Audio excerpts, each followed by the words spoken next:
Olá, letrados! Esse é o Gabi em Letras e bem-vindos ao vídeo de retrospectiva de leituras desse ano de 2025.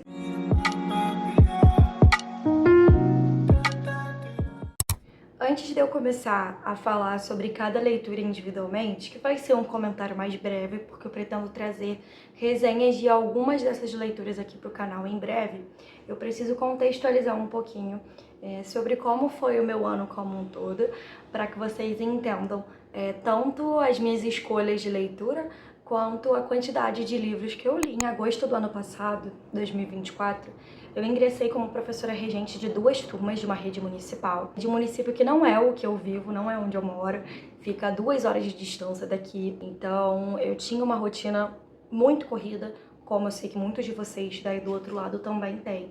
Eu saía de casa 4 horas da manhã, chegava às 7, 8 horas da noite todos os dias. Era muito desgastante, num município muito sucateado, enfim. E eu fiquei de agosto do ano passado até setembro desse ano lá. Exonerei a pedido. Se vocês tiverem interesse, eu posso trazer um vídeo pro canal falando mais um pouquinho sobre essa área profissional, né? O porquê de eu ter exonerado, enfim. Mas em geral, tem muito a ver com uma exaustão, eram muitas demandas. Quem é professor, e principalmente quem é professor regente, sabe como é muito complicado, ainda mais quando nós temos diversas questões estruturais que nos impedem de fazer o trabalho que nós gostaríamos, de realmente ter uma qualidade de vida, de fazer um trabalho realmente bem feito e bem estruturado, com suporte, enfim. E aí, nesse um ano em que eu estive lá, eu tive muita dificuldade de manter o hábito da leitura, porque eu vivi uma exaustão muito grande. Quando eu saí de lá, eu estava com burnout, então eu realmente não conseguia focar nos meus hobbies, e um desses hobbies é a leitura, né? A leitura sempre foi um escape para mim, mas devido à exaustão eu ficava muito cansada, não conseguia ter esse hábito. Quando eu chegava em casa, basicamente eu comia, dormia e só. Os momentos de lazer geralmente eram com a família, saindo de casa, enfim, e isso atrapalhou um pouco o meu ritmo de leitura como um todo. Por isso, no ano de 2025, eu li apenas 10 livros. 10 livros, né, que não livros infantis. Os livros infantis eu li em maior quantidade, com as crianças, tanto na escola quanto nos acompanhamentos individuais. E são esses livros não infantis, né, que eu vou mostrar aqui pra vocês e vou falar um pouquinho sobre cada um, tentando não me estender muito, porque esse vídeo não é um vídeo de resenha, é um vídeo recapitulando as leituras. A primeira leitura de 2025 eu fiz em 1 ou 2 dias. Foi um livro que virou um grande favoritado e foi As 5 Pessoas que Você Encontra do Céu, do Mitch Albom. Foi o segundo livro que eu li do autor. O primeiro foi A Última Grande Lição. Vou botar a fotinha aqui pra vocês. Esse livro ele fala sobre a história do Ed, que é um senhor que faleceu no seu aniversário de 83 anos, enquanto trabalhava no parque de diversões em que ele trabalhou grande parte da vida dele enquanto idoso. E ele morre justamente tentando consertar algo que aconteceu, salvar uma menininha em um dos brinquedos que ele consertava. As 5 pessoas que você encontra no céu fala justamente sobre 5 pessoas que ele vai encontrar, que vão fazer uma recapitulação com ele sobre a sua vida, sobre a sua trajetória até então, o que ele aprendeu, quais foram os erros dele, o que ele não se atentou, como algumas decisões específicas da vida dele tiveram consequências irreversíveis, tanto para o bem quanto para o mal. É um livro que foca muito em desenvolvimento pessoal. Vocês vão ver aqui no canal que eu gosto muito desse tipo de leitura. Gosto muito de leituras que focam também em espiritualidade como um todo. Esse foi um livro que eu amei, super indico. E logo em seguida, eu já li a continuação dele, que é A Próxima Pessoa que Você Encontra no Céu. Não vou falar tanto sobre esse livro, porque tem spoiler do primeiro, né? Mas é um livro que igualmente me tocou muito. Também fala sobre questão de espiritualidade. Também fala sobre questões de espiritualidade, desenvolvimento pessoal, agora focado numa outra personagem. É muito bom. Eu gosto muito da escrita desse autor. Tanto As 5 Pessoas que Você Encontra no Céu como A Próxima Pessoa que Você Encontra no Céu foram favoritados. E A Última Grande Lição, que foi o primeiro livro que eu li dele também. E já tô ansiosa para ler os próximos. O próximo livro da lista, o terceiro livro que eu li em 2025, ele se enquadra em infanto-juvenil, mas eu quis trazer para vocês como uma sugestão de leitura para os adultos também e para ler com as crianças e os jovens, que é A África Recontada para Crianças. Esse livro aqui é da Martine Claret, a edição é lindíssima, a gente tem várias ilustrações e aqui a gente encontra vários contos, né, mais focados para fábulas, enfim, animais com características humanas, né, de países africanos de língua portuguesa. Então nós temos de Moçambique, Cabo Verde, São Tomé e Príncipe, de vários países, vários contos. Tem contos que são mais engraçados, tem contos que são mais sombrios, tem contos de vários tipos. É bem interessante para ler aí com a criançada. Também, se você tem curiosidade para descobrir contos de outros locais, né, do mundo, se você também trabalha na área da educação, também vai ser muito benéfica essa leitura. Esse livro eu li ao longo do ano com as crianças, com os meus alunos desse município onde eu trabalhei, e eles gostaram muito, foi um sucesso. A gente lia um conto por semana, pensava, refletia sobre eles, e também foi uma forma de trazer um pouco da cultura de alguns países africanos de uma forma mais leve, descontraída. Então as crianças iam percebendo símbolos, questões culturais desses locais, sem nem estar percebendo. Era como se fosse uma aula integrada de história, geografia e língua portuguesa. Foi bem legal. Logo em seguida eu li Os Imortalistas, da Chloe Benjamin, que foi publicado pela HarperCollins. Eu tinha muitas expectativas de ler esse livro. Ele já estava há um tempinho em estante. Eu vi indicação da Nádia na Manita, falando sobre ele. Ele fala sobre a vida dos irmãos Gold. São 4 irmãos que, quando crianças, bem jovenzinhos, ouviram falar que tinha uma cartomante, uma vidente na cidade deles, que poderia prever até quando eles viveriam, né, a idade da morte deles. E eles optaram por ir lá descobrir. E a gente vai entender como isso impactou a vida de cada um.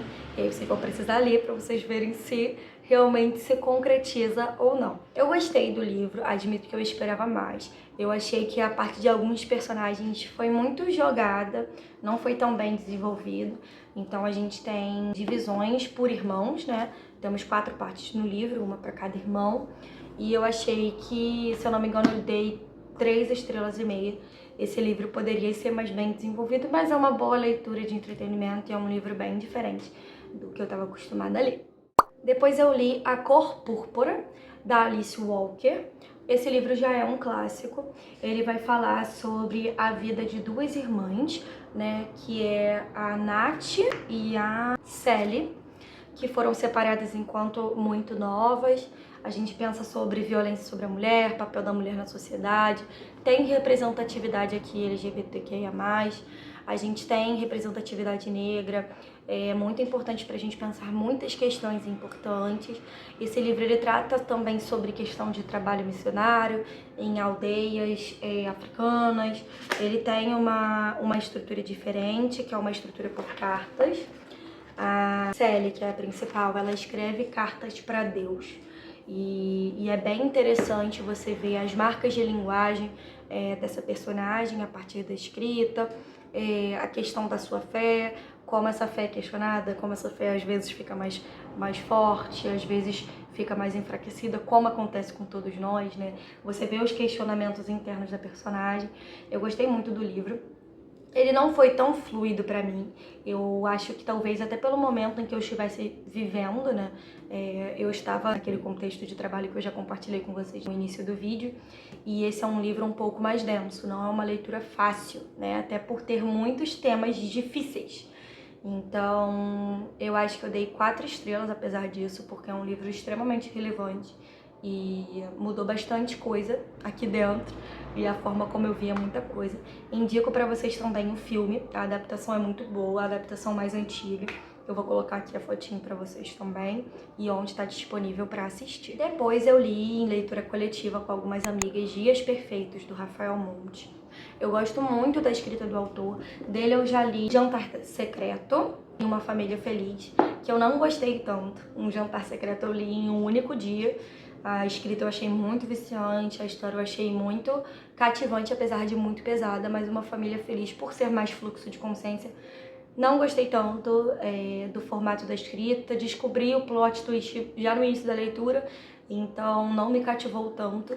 Mas, especificamente, Dias Perfeitos, eu li rápido. Eu gostei da leitura, apesar de ter as minhas ressalvas.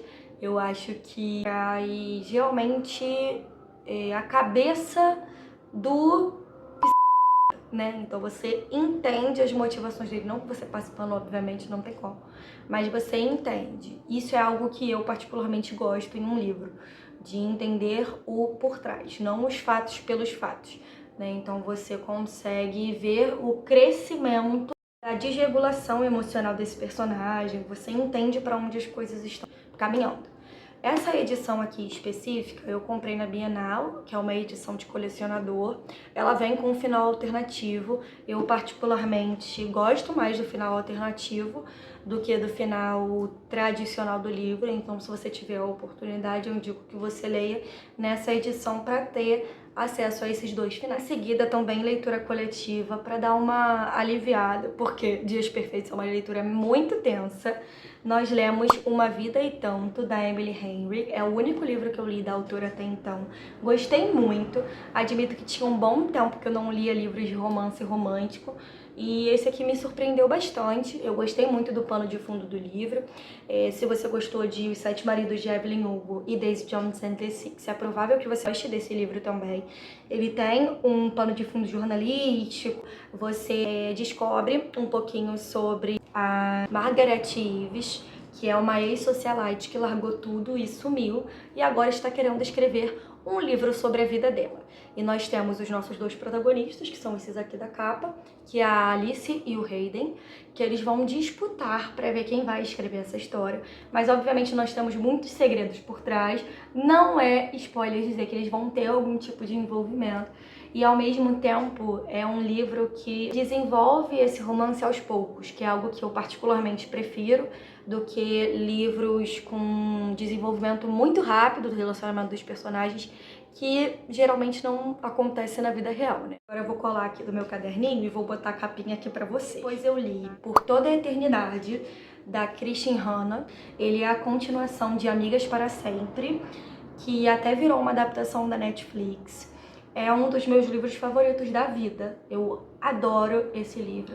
Ele foca na amizade da Tully e da Kate, que se conheceram na adolescência. Elas têm personalidades completamente diferentes. Ambas são jornalistas, mas com expectativas para suas carreiras completamente diferentes. Ao mesmo tempo, elas são muito parceiras, elas se respeitam muito, apesar de terem bagagens de vida e experiências também muito diferentes. Gente, é um livro que eu amo, mas tem uma carga emocional muito forte, então se você for ler, já prepara o lencinho. Depois de Por Toda a Eternidade, eu li Um Conto de Natal, do Charles Dickens. Eu já fiz resenha aqui no canal, resenha dupla, do livro Um Conto de Natal ou Cantata de Natal. Vocês vão ver com traduções diferentes, tá? Um canto de Natal também aparece, mas enfim. A minha resenha dupla é do livro e do filme Os Fantasmas de Scrooge. Então, se vocês tiverem interesse, eu vou deixar linkado aqui para vocês poderem assistir esse vídeo. Eu amei. É um conto que também foca em desenvolvimento pessoal, que eu falei pra vocês que é algo que eu gosto muito. Fala um pouco sobre o senhor Scrooge, o Ebenezer Scrooge, que é um senhor já bem velho, ele é muito ranzinza, ele é realmente aquela pessoa de poucos amigos, que não tem empatia pelo próximo, nem pelas pessoas da sua própria família. E ele é visitado primeiro pelo fantasma de um amigo, era o Jacob, se eu não me engano esse é o nome dele. E o Jacob dá um aviso pra ele de que ele será visitado por 3 outros fantasmas. O fantasma do Natal passado, que vai mostrar pra ele como as decisões passadas dele influenciaram a vida que ele tem hoje. O fantasma do Natal presente, pra ele repensar sobre as suas atitudes presentes e sobre o que ele está perdendo agora. E o fantasma do Natal futuro, que mostra pra ele as consequências das ações dele no futuro. Tanto em relação a ele quanto às pessoas ao seu redor. É um livro muito bom, eu gosto bastante e indico tanto para adultos quanto para jovens a partir de, acredito que 12 anos, conseguem aproveitar muito bem essa leitura. Depois também e-book eu li Arte e Alma, da Brittany C. Cherry. É o primeiro livro que eu leio da autora. É um livro que já estava na minha lista há muito tempo e eu consegui pegar emprestado pelo Kindle Unlimited de graça. E foi uma leitura muito surpreendente. É um livro de romance juvenil, Nós temos alguns gatilhos na história, tem questão de gravidez na adolescência, transtornos emocionais, tem também. Mas é um livro que, apesar disso tudo, de tanto background com assuntos delicados, ele é muito leve de se ler, pelo menos pra mim, foi uma leitura super leve. Eu gosto muito do diálogo entre os personagens como um todo, achei todos muito bem construídos, tanto os protagonistas quanto os personagens ao redor. Indico muito essa leitura para quem tá querendo uma leitura leve. Eu acho que eu terminei esse livro em 2 ou 3 dias. Foi uma leitura realmente muito rapidinha, gostei muito. A gente tem aí 2 personagens, né, principais que simbolizam a arte e a alma. Então, a nossa protagonista feminina, ela é pintora, ela é artista, e o nosso protagonista masculino, ele é violinista. Então, a alma seria aí atrelada à música, e eles vão ter que fazer um trabalho conjunto, mesmo estando passando por várias coisas. A gente vai vendo aí essa amizade crescendo e também esse interesse amoroso surgindo entre os dois. É um livro muito legal, é muito bonito e que eu gostei muito. E para não deixar de citar aqui também, eu iniciei esses dias Em Chamas, dos Jogos Vorazes, o segundo livro. Um livro conhecidíssimo, né? Eu adoro os filmes, assisto muito. E já li Jogos Vorazes há um bom tempo, mas não tinha lido as continuações ainda. Não sei se vou conseguir terminar de ler esse ano. Talvez, acredito que sim. E eu atualizo vocês pelo Instagram o que eu achei dessa leitura. Então foi isso, pessoal. Espero que vocês tenham gostado da retrospectiva. Deixa aqui nos comentários se algum desses livros que eu li você já leu ou tem interesse. Me diz também que livro vocês acham que eu deveria ler em 2026. Um beijo, até o próximo vídeo.